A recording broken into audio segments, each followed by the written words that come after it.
In the dark alleys of Athens, brothels existed alongside the city's din. Here, a woman's body was measured by the value of 2 barley loaves or a cheap jar of wine. These women, known as Pornai, were pushed to the very bottom of society, reduced to a whisper or an object of bargaining. Statements in the orations of Dio and Lysias describe them being driven to exhaustion in the hands of 6, even 10, men daily, their earnings amounting to no more than a handful of lentils. Yet, the brothel owners accumulated their gold, and the city treasury took its share from this bloody trade. Age did not matter. Girls as young as 13, 12, or even 10 years old were included as goods behind the stone walls of these houses. The brand, pressed onto the thigh of each with a hot iron, screamed that they were no longer flesh and bone, but living property stained with the stench of burning. Life inside was a form of hell. A girl who refused to work would be relegated to the shadow of whips, the grip of starvation, or worse, the embrace of a more brutal torture. The fate of the newcomer was the heaviest: to be ruthlessly assaulted, to have her spirit broken, in the sight of the other women and regular customers. As narrated by Papi from Thessaly, this was the method to extinguish all hope of escape from the first day. Spectators accompanied the ordeal with laughter, turning a girl's screams into entertainment. The fresh arrival commanded a higher price. A man would pay 10 times the usual rate to access an untouched body, and the inscriptions recorded this transaction in cold sentences, as if purchasing fruit at the marketplace. There was no privacy, only corners separated by dirty cloths, where the echo of pain filled the rooms. Screams turned into a kind of festive music in the ears of those waiting in line. The owners of these women categorized them horribly: Nubian, dwarf, mute, defiant, or still unbroken. Each had a different price and a different clientele. Artworks depicted scenes where men attempted to force down resisting women for pleasure. Inscriptions carved into brothel walls show that some customers paid extra for greater pain. Cut faces, permanent scars, broken teeth, burns left by overturned lamps.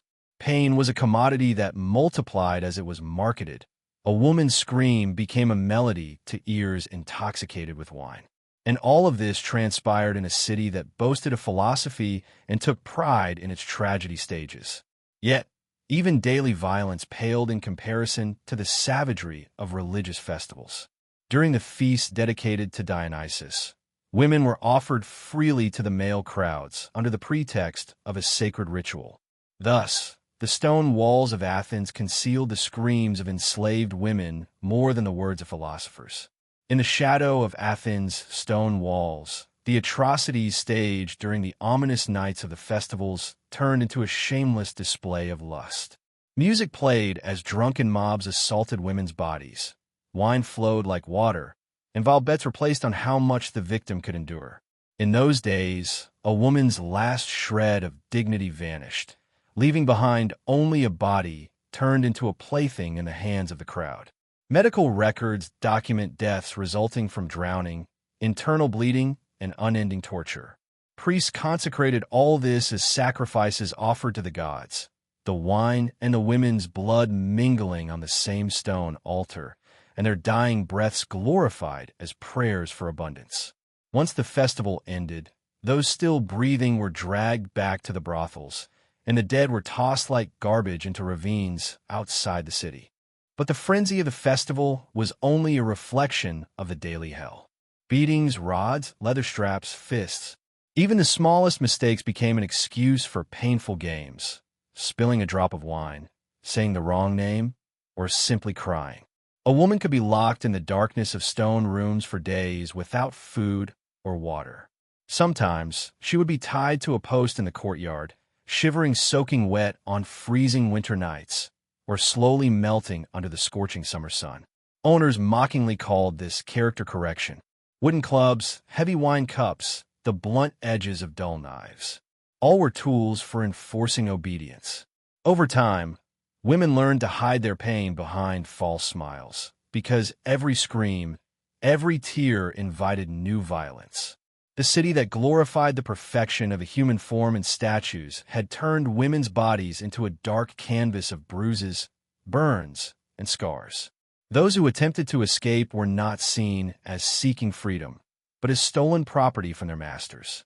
Punishments were carried out in the public squares. A hot iron would be pressed on her forehead or chest, condemning her to live forever with the brand of a fugitive. Worse awaited. Some were nailed to wooden planks and displayed before the public. Death from infection in the wounds from the nails or from thirst was a common end. Women who took refuge in temples would cling to the altars for mercy, but the priests, for a few silver pieces, would hand them back to their masters. Their blood dripped onto the temple steps as they were dragged away in chains, and in the morning, the stains were scraped away by the hands of other slaves. But Athenian justice knew infinite ways to break the will. And while the price of new women was cheap, the body of a faithful slave was nearly worthless. Medical writings indicate that few of these women saw their mid-20s. Sexually transmitted diseases, untreated wounds, the cumulative burden of starvation and abuse. Even those with festering wounds, whose stench mingled with blood and decay, were not excused from work. They were worked until death. Calling a physician was more expensive than acquiring a new girl. The bones found in excavations still whisper. Pelvises shattered by childbirth and force, skulls cracked by blunt blows, poorly healed ribs, spines crooked by years of burden. All are a silent lament, the remnants of systematic torture. When a woman became too ill to work, she was carried outside the walls without ceremony, abandoned without checking if she was still breathing. In this city that bestowed the ideals of beauty and proportion upon the world, women's bodies were discarded like broken pottery. Even pregnancy was not considered a miracle, but the spoilage of property. The punishment was meted out swiftly and brutally. To stifle the curse of birth, masters would force women to drink poisonous herbs, inflict ruthless blows to their abdomen, or crush them under unbearable weights to tear out their fetuses. The darkened pages of antiquity record terrifying remedies for abortion, plants that drove the human body into insane convulsions, boiling oil poured into the womb, sharp sticks thrust inside. If pregnancy could not be prevented, birth would occur on straw beds, amidst the same filth tainted with the scent of customer pleasure. There were no hands of a midwife, no healing of medicine, no light of cleanliness. Most women drowned in the river of their own blood or withered away in the grip of fever in the days following childbirth. In the cursed depths of excavations, archaeologists found tiny bones in the sewers and decaying refuse heaps behind the old brothels. Innocent bodies abandoned to rot, not to a mother's embrace. Infanticide was a common ritual, especially for baby girls and those fathered by slaves. For many women, killing her child was the only mercy, the only salvation she could offer, protecting her offspring from the chained destiny she herself lived. Athens' cold laws did not consider these women human. Their flesh, bone, and breath were the property of their masters. The debts they were forced to incur to survive, fake accounts written for food, clothing, and shelter, grew daily with new interest and arbitrary penalties. A customer could not be refused, even one infamous for violence or bearing deadly demands. Consent was merely a dream buried in silence. The law denied its very existence. Court records carry the echoes of women striving for justice, but their voices were drowned out by the stone walls. The word of a slave was invalid against a free man. She was only listened to when tortured, when her truth was proven with blood and screams. In this society that invented democracy, half the population, women, were not even admitted to its shadow. At the very bottom were the enslaved women, their value below even that of well-fed and protected animals. And yet, sometimes, like a spark of light in the mist, a woman might glimpse the possibility of something more. Perhaps through the hand of a patron who bought her freedom, or perhaps because her master found it profitable to train her as a musician or dancer. But for the majority, such a gift never materialized. the cycle of the chain continued ruthlessly. Occasionally, a woman would rise as the master's favorite. She would be granted a room adorned with jewels, dressed in silks, and made to live in the shadow of servants. Yet, these luxuries were nothing more than a golden, glittering cage. The favorites knew. Their position was a candle flame trembling in the breeze of the master's mood. At the slightest mistake, she could be thrown back into the dark pit of the brothel or destroyed in the shadow of a bloody command. In the shadowed streets of Athens, even gold-laced chains were as brutal as rusty shackles. Masters would offer their favorites to guests, like a cup given for a night, returned the next morning. Even at the highest rank, a woman was only an object, an item of commerce sealed with blood. When beauty faded, when youth withdrew, fate always reached the same dark end, an anonymous death, followed by deliberate oblivion.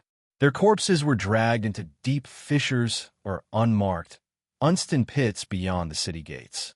No inscription, no offering, no prayer. Their souls were chained to the silence of the underworld. Even the few women who gained freedom became ghosts living with the stain of their past, present in society, but unacknowledged, as if they had never been born. The bones found by archaeologists beneath the earth, mingled with broken pottery and household waste, show the final resting place of these souls, forgotten graves, considered less valuable than human. A people who immortalized their warriors and epicized their kings had condemned their women to anonymity.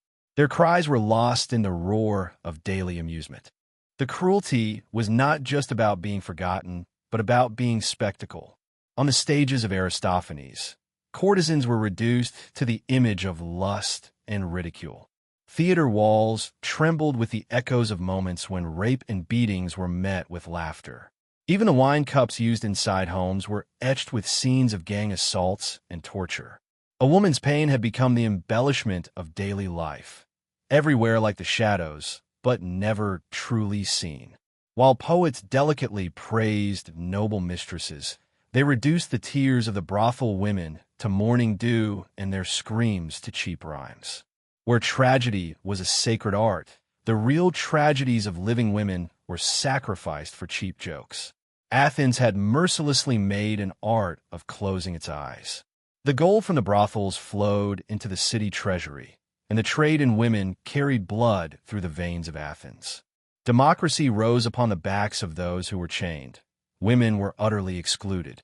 While Socrates discussed virtue, a few streets away, women were being bought and sold with their bodies. The marble of the Parthenon, the stones of the theater stages, all were kneaded with the blood of women. The polished image of ancient Greece narrated today ignores these shadows. But silence is not absence. Their shadows still roam the ruins.